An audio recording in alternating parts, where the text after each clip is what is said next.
I never thought the night meant to honor my parents' 42nd wedding anniversary would turn into the moment my entire family decided I was disposable.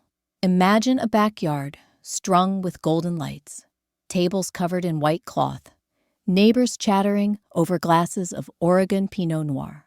The smell of cedar smoke and grilled salmon clung to the air. I was carrying a cake I had decorated myself, layers of vanilla sponge wrapped in pale pink rose petal frosting, when my younger sister stood, lifted her glass, and said words that still echo in my bones. "Elena, you're the anchor sinking this family. We want to live without you. My name is Elena Brooks. I'm 36 years old." And that sentence shattered everything I thought I knew about love, loyalty, and blood ties. I froze, cake knife in hand, my rose petal frosted creation trembling as if it knew it no longer belonged on that table. My mother's fork hovered in mid-air, a piece of salmon trembling on the end. My father, at the head of the table, swirled his wine slowly, as if Rebecca had only commented on the weather. The neighbors, Diane with her curious eyes, Robert and Ellen whispering behind their glasses, fell silent. My cheeks burned like fire under their gaze, but no one said a word. Not one person stood for me. Every instinct in me wanted to lash out, to scream that I wasn't a burden, that I had been the only reason their roof didn't cave in years ago. I wanted to slam my fist on the table and force them to see me. Instead, I smiled, thin, sharp, almost brittle, and raised my glass in a silent toast. The wine was bitter, metallic on my tongue, a taste that matched the sting in my chest. When the laughter around the table resumed, I quietly slipped away. I climbed the stairs to my childhood bedroom, the same posters still taped to the walls, the same creak in the floorboards. I folded a few clothes into a worn suitcase, slid my laptop in, and zipped it shut with steady hands. I refused to give them the satisfaction of seeing me cry. Out the back door, I went, the September night wrapping me in cool air. The Douglas firs whispered overhead, as if urging me forward. I loaded my suitcase into the trunk and drove east until a flickering neon sign, reading "Vacancy," broke the darkness. The motel room smelled of bleach and stale coffee, but at least it was mine. I lay on the stiff bed, the hum of the air conditioner filling the silence. My phone buzzed relentlessly on the nightstand. Rebecca's name, then Mom's, then a string of unknown numbers. I didn't touch it. I couldn't. They wanted freedom from me? Then they would have it. I whispered the words to myself like a vow. Never again. I will never go back to being their wallet, their shadow, their silent servant. But as I reached for my phone to turn it off, I noticed something I had missed earlier. A text from Dad, sent that very afternoon before the party even started. "Elena, don't forget the $275 fire alarm inspection fee. City's on us again." My hand froze. Even before the toast, before my sister's words, they had already assigned me the bill, like it was my duty. They didn't see me as a daughter. They saw me as a utility. I set the phone back down, staring at the cracked ceiling above me. I felt something snap inside, not from anger, but from a sudden, cold clarity. For years, I thought keeping silent was love, that sacrificing was proof I mattered. But in that moment, lying on a motel bed that smelled of disinfectant and loneliness, I realized the truth. They said they wanted to live without me, and tomorrow, I would show them what that really looked like. If this story hits home, like, share, and subscribe, so more people trapped in family obligations can finally find the courage to break free. And tell me in the comments, what time is it where you're watching, and which city are you in? I want to know how far my story travels. The morning after that dinner, I sat on the thin mattress in the motel room, with my laptop balanced across my knees. The air smelled faintly of mildew, the curtains too short to block out the pale Portland dawn. My phone was still buzzing with missed calls from my mother and my sister, but I refused to answer. For once in my life, I was silent.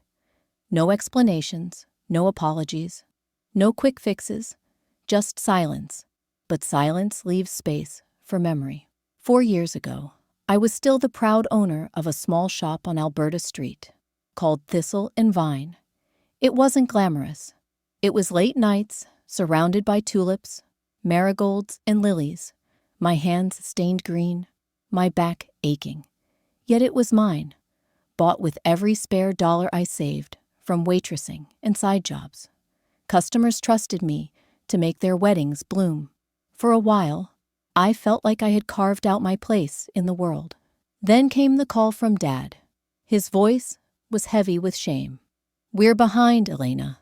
The hospital wants another $5,600. The roof is leaking. The city's threatening a fine over safety inspections. And the property taxes are overdue." He didn't ask directly, but I could hear it between every word. "Help us." I didn't think twice.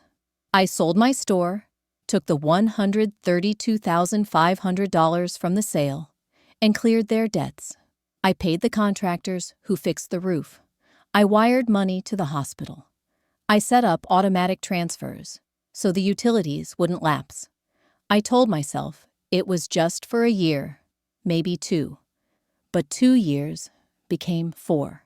4 years of funneling $2,180 a month into that house. Electricity, water, internet, insurance, even a $260 monthly cushion for unexpected repairs. At first, Dad would mutter a thank you. Mom would hug me before hurrying off to her gardening club with Diane next door. Rebecca, though, she grew colder. She worked at a boutique, tried to freelance as a designer, but nothing stuck. I remembered when she was 10, begging to help me tie ribbons on corsages, telling me I was her hero. Now she slammed doors, left sticky notes accusing me of freeloading, as if I hadn't been the one keeping the lights on. In the motel, I scrolled through my statements, line after line of withdrawals, and then something new. $349, Amazon Business Prime. My heart stuttered. I didn't own a business anymore. I clicked through. There it was, an account in my name, set to auto-approve purchases. Luxury skincare, home decor, office chairs, all shipped to my parents' address. And the buyer? Rebecca Brooks. My throat tightened. This wasn't just reliance. This was theft. She had used my name, my credit, my trust, to build a lifestyle while mocking me as a burden. I should have called the bank immediately. I should have driven back and confronted her. Instead, I closed the laptop, slid it to the far side of the nightstand, and poured myself another cup of motel coffee. The steam rose into the stale air, bitter and thin. My chest felt like a stone, heavy but steady. Then, my phone lit up again, not with another call, but with a new notification.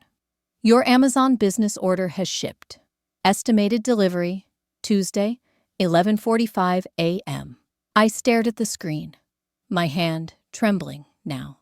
They were still spending, even after I walked away, and I knew exactly what I had to do next. The motel walls were thin, so every sound from the parking lot seeped in. Car doors slamming, muffled voices, footsteps dragging on cracked asphalt. I sat cross-legged with my laptop, scrolling through 4 years of automatic payments. Line after line, all bleeding out of my account. It felt like watching myself disappear in real time. I told myself I was just double-checking the numbers. But the truth was uglier. I wanted proof. I wanted to see in black and white exactly how much of my life I had handed over. 4 years at roughly $2,180 a month. That was more than $104,000 gone. Add in the $132,500 I'd sacrificed when I sold Thistle Vine, plus the $5,600 in hospital bills, the roof repair, the inspection fees. It was staggering.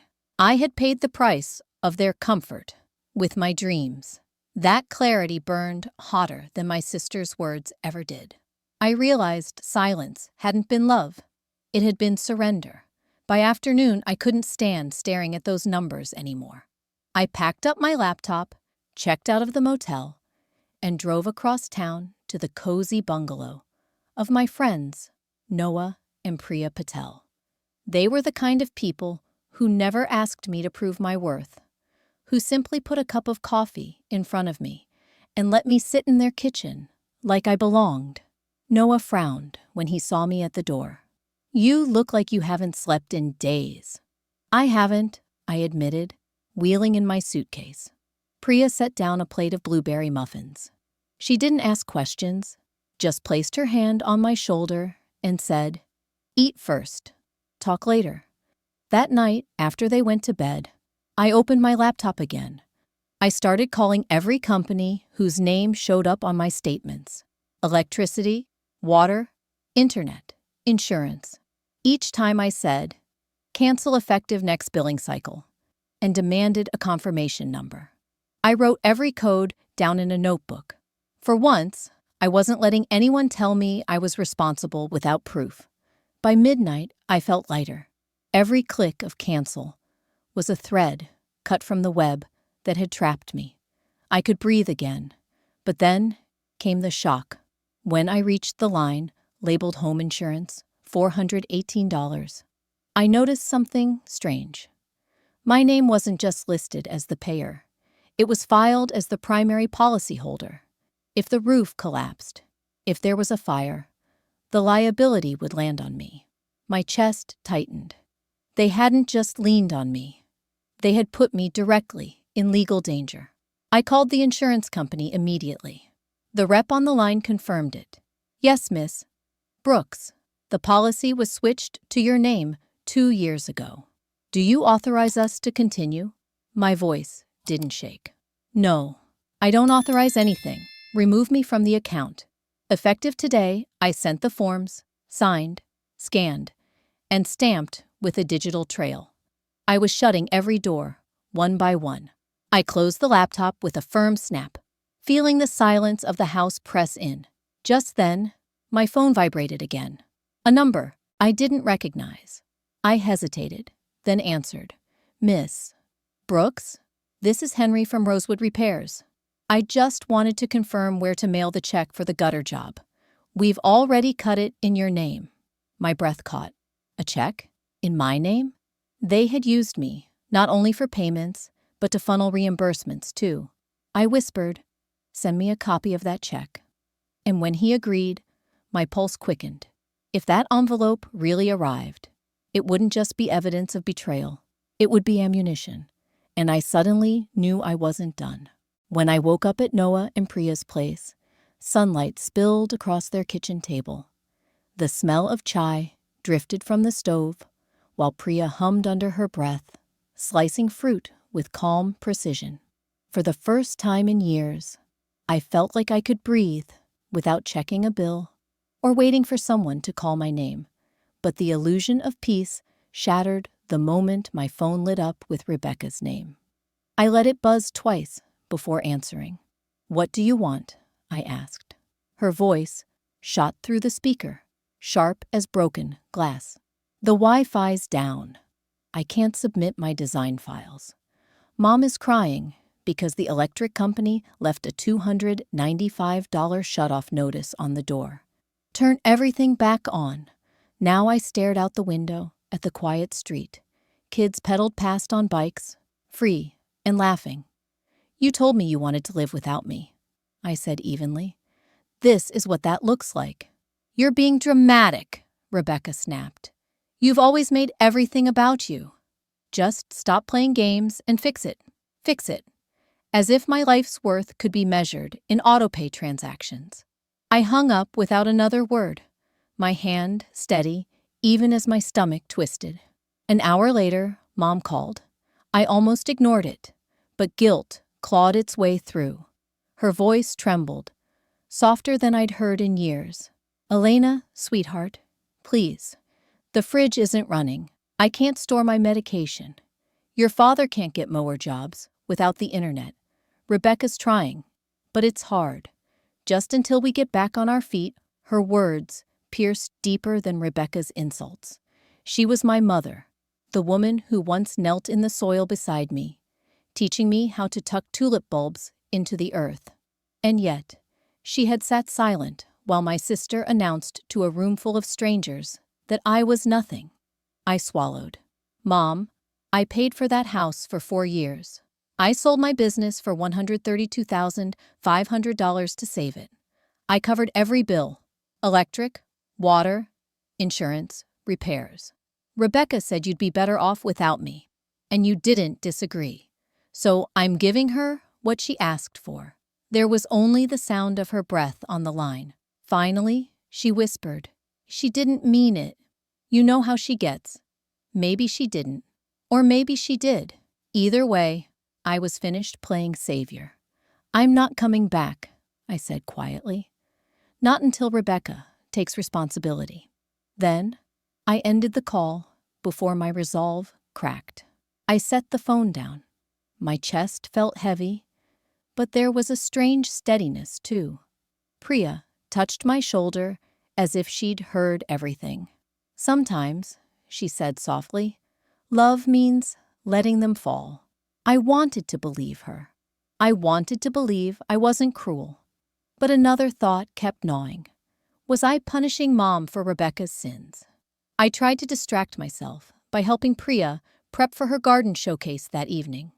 We carried trays of seedlings out to the backyard, arranging them in neat rows. The irony wasn't lost on me. Mom was hosting her own garden party across town at the very same time. That morning, with the sound of birdsong drifting through the window, I logged back in to finalize the cancellations. Insurance, utilities, streaming, every automatic payment now set to end with the billing cycle. I clicked confirm and felt the weight slide off me. Then I opened my glove box and pulled out an envelope I had kept sealed for years. The car title to the family's only car, registered in my name. I stared at it, remembering how Dad had begged me to co-sign the loan when Rebecca needed wheels. My hands shook, but I drove straight to the DMV. Within an hour, the title was officially transferred back into my possession. I thought I'd feel relief. Instead, a knot twisted in my chest. Because that very night was Mom's big gardening club showcase. The event she had been planning for months. And, as I walked back into Noah and Priya's kitchen, holding the paperwork in my hand, my phone buzzed again. This time, it wasn't a call. It was a neighborhood email thread. Subject line, noise complaint, Brooks residence. The kicker? The fine had been filed under my name. The subject line glared at me from my inbox. Noise complaint, Brooks residence. I opened it with a knot in my stomach. The HOA claimed the neighborhood had filed a complaint for excessive noise during a garden event. And because the utilities and account were still tied to my name in their records, the fine $480 had been assigned to me. I laughed, but it wasn't the joyful kind. It was sharp, hollow. Even after I'd cut the cords, they were still managing to drag me down. I printed the letter, slipped it into my growing folder of evidence, and told myself I'd let my lawyer handle it. But inside, my chest was tight.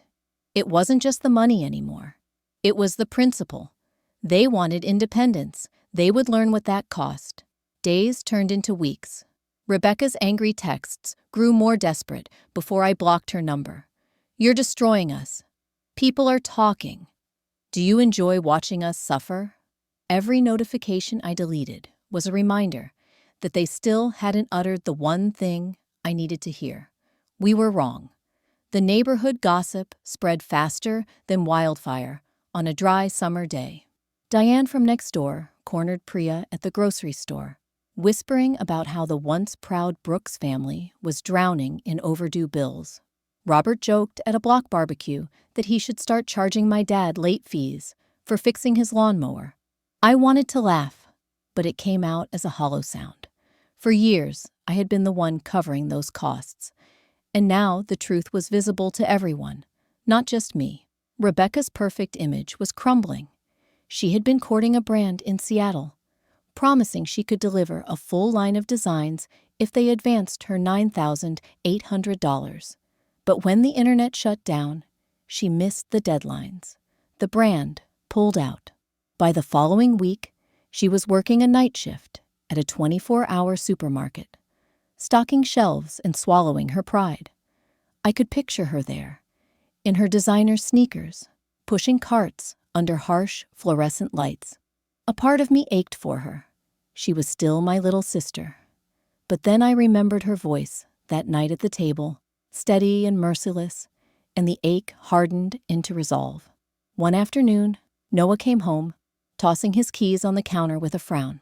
"Elena," he said, "I need to tell you something. Your dad texted me last month.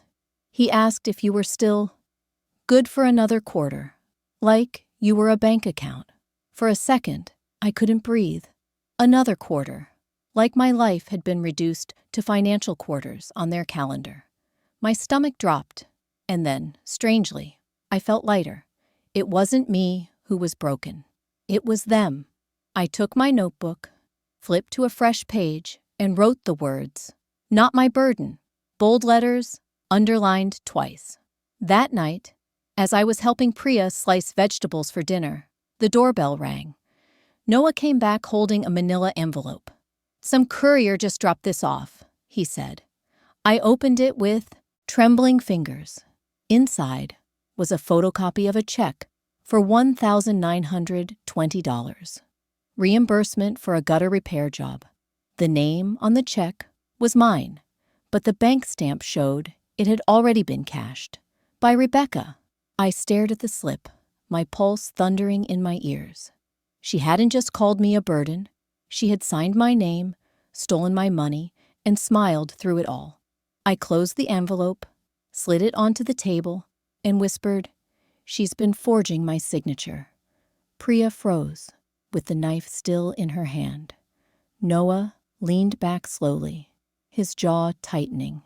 And that's when I realized this wasn't just family drama anymore. This was fraud, and the next move had to be mine. The moment I saw my own name stamped on that $1,920 reimbursement check, I felt a chill run down my spine. It wasn't just freeloading anymore. It was something darker, something with legal weight. Forgery, identity theft. I sat frozen at Noah and Priya's kitchen table while the manila envelope stared back at me, daring me to admit what my sister had done. Priya put her hand gently on mine. "Elena, this isn't just family drama. This is criminal." Her words landed like a verdict. For years, I had thought if I just gave enough, if I just kept the lights on and the bills paid, they would eventually see me. They never did. And now, they had crossed into something I couldn't ignore. The next morning, I walked into an attorney's office downtown. The waiting room smelled of leather and coffee, filled with tired faces clutching folders. When my name was called, I stepped into a glass-walled office where a man named David Harper introduced himself. He was calm, direct, the kind of person who wasted no time on pleasantries. I spread my papers across his desk, pointing to the bank statements, the insurance policy, the cashed check. He read in silence, his brow furrowed. Finally, he looked up. "Elena, this isn't just a family issue. Your sister forged your name on that reimbursement. Your parents allowed their bills to be tied to you. You have grounds for a case. But more importantly, you need to protect yourself right now." My throat tightened. "So, what do I do?" He slid a packet of forms toward me. "File an affidavit for identity theft. Send revocation letters to every utility and service provider. Demand they remove your name and confirm in writing. And about that Amazon business account, we'll report it as fraudulent. You've been carrying them illegally, and the law is on your side." I felt something unfamiliar rise in me. Not guilt, not fear, power. For the first time, the weight was shifting back where it belonged. I spent the rest of the day filling out forms, scanning signatures, sending emails. Each confirmation reply that landed in my inbox was like oxygen. I was finally unplugging myself from their web. But then David leaned back in his chair and tapped one page with his pen. There's something else. Look at this. It was another subscription bundle tucked into the Amazon business account. Not Rebecca's name this time. It was signed by Darren, her boyfriend, the one she'd sworn was paying his own way. He had used my information too. They weren't just bleeding me dry. They were building an entire household on my credit. I pressed my hands into my knees to keep them from shaking. So they all knew, I whispered. David nodded. And if he signed your name on this, that's forgery as well. We can pursue charges. But you need to decide. Are you willing to take this all the way? The question sat heavy in the air. Was I? A part of me still heard Mom's trembling voice, begging for help, still saw her twisting her purse strap until her knuckles went white. But another part, colder and sharper, whispered that this was the only way to make them understand.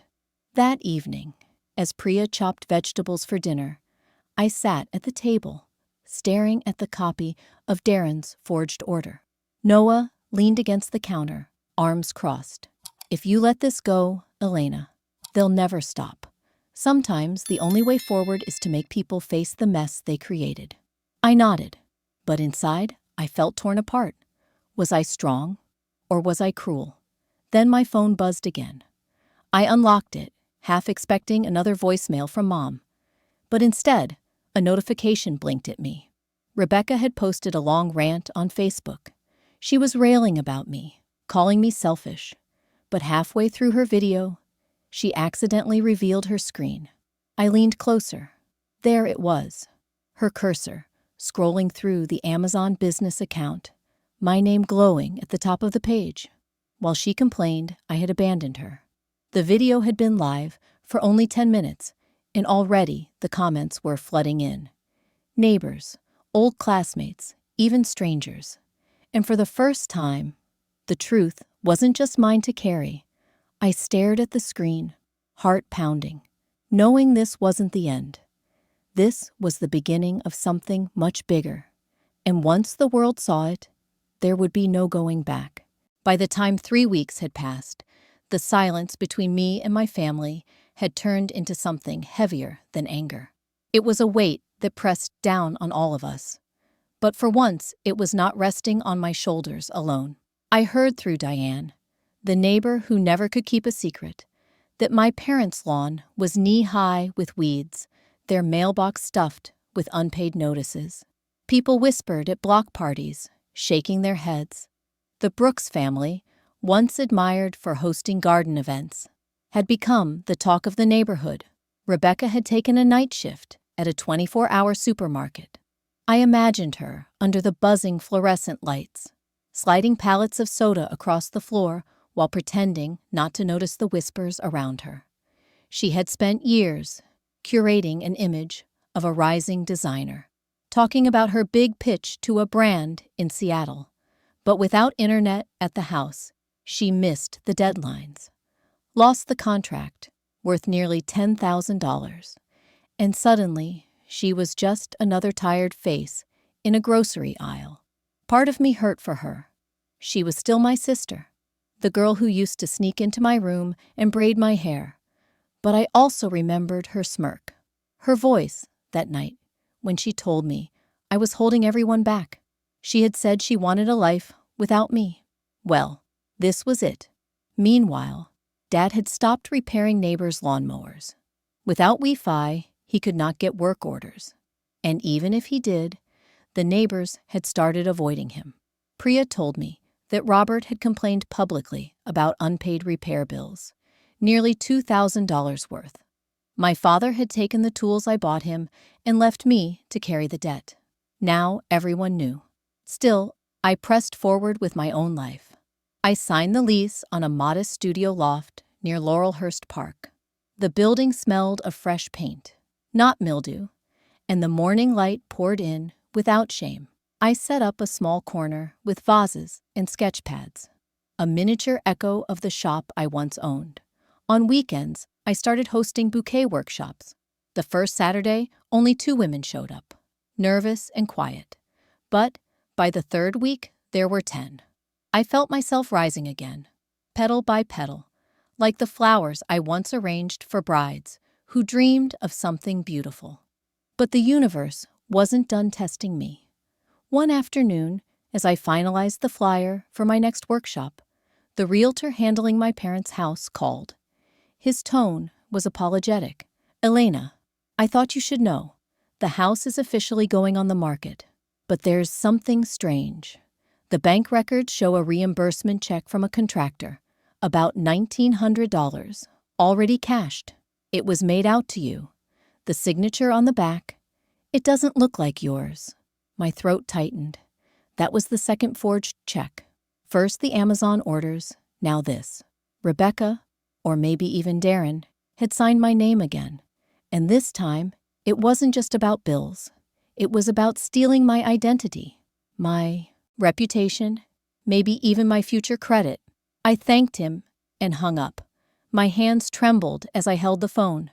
I should have been relieved they were finally selling the house, finally being forced to face reality. But now, another thought crept in. What if they dragged me down with them one last time? What if their collapse pulled me into court, into debt, into scandal? That evening, as I set out candles for the small workshop in my new loft, I noticed a white envelope slipped under the door. My name was written across it in shaky block letters. Not Mom's handwriting. Not Rebecca's neat script. It was Dad's. I froze, the paper heavy in my hands. For years, he had said nothing. Why was he writing to me now? And what on earth was inside? I held the envelope in my hands for a long time before opening it. The paper was thin, the handwriting uneven, each letter shaped like my father had pressed harder than he needed to. For years he had been silent, hiding behind his tools, sipping his wine while Mom and Rebecca used me. He never defended me, never once said the words I longed to hear. But now his handwriting sat heavy in my lap, and I couldn't ignore it. When I finally tore it open, a folded money order slid out, the ink fresh, the amount written clearly. $2,600. Not enough to repay the years I had carried them, but enough to mean something, enough to sting. The note was short. "Elena, I was wrong. I let Rebecca speak for me when I should have spoken for myself. I should have told you I saw what you did for us. I should have told you I was grateful. I don't know if you'll ever forgive me, but this is a start, Dad." I read it again and again, the words blurring. My father, the man who never apologized for anything, was admitting fault. He had sold the house, moved into a cramped apartment with Mom and Rebecca, and now he was sending me the first repayment. It wasn't about the number written on that slip of paper. It was about the shift. For once, he was acknowledging the truth. I placed the money order in my folder of evidence, but I didn't rush to deposit it. I wanted to sit with it, to feel its weight. It was proof that I was no longer invisible. Proof that maybe, just maybe, they were beginning to see me as more than their lifeline. In the weeks that followed, I poured my energy into my own life. My little loft near Laurelhurst Park became a sanctuary. On Saturdays, women gathered in my living room for what I called bouquet intensives. We arranged wildflowers, spoke about budgets, shared stories of being drained by people we loved. Some cried, some laughed. We all healed a little. 3 of those women told me they were finally opening their own savings accounts, taking control of their lives. That felt better than any check could. I didn't see my family again. I heard they were making adjustments. Dad picked up odd repair jobs again, this time for cash, and Mom cut back her spending. Rebecca kept working late nights, her designer dreams replaced with survival. They were learning, in their own way, what it meant to live without me. Do I forgive them? Some days I want to, some days I can't. But I have learned this much. Love without respect is hollow, and sacrifice without gratitude is poison. Setting boundaries was not cruelty. It was the only way to protect what little of myself I had left. So here I am, standing in my own space, breathing air that feels like mine. They once told me I was the burden. The truth is, I was the foundation. And when I finally stepped away, their house crumbled.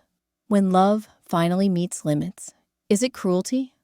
Or is it the first honest chance for everyone to grow?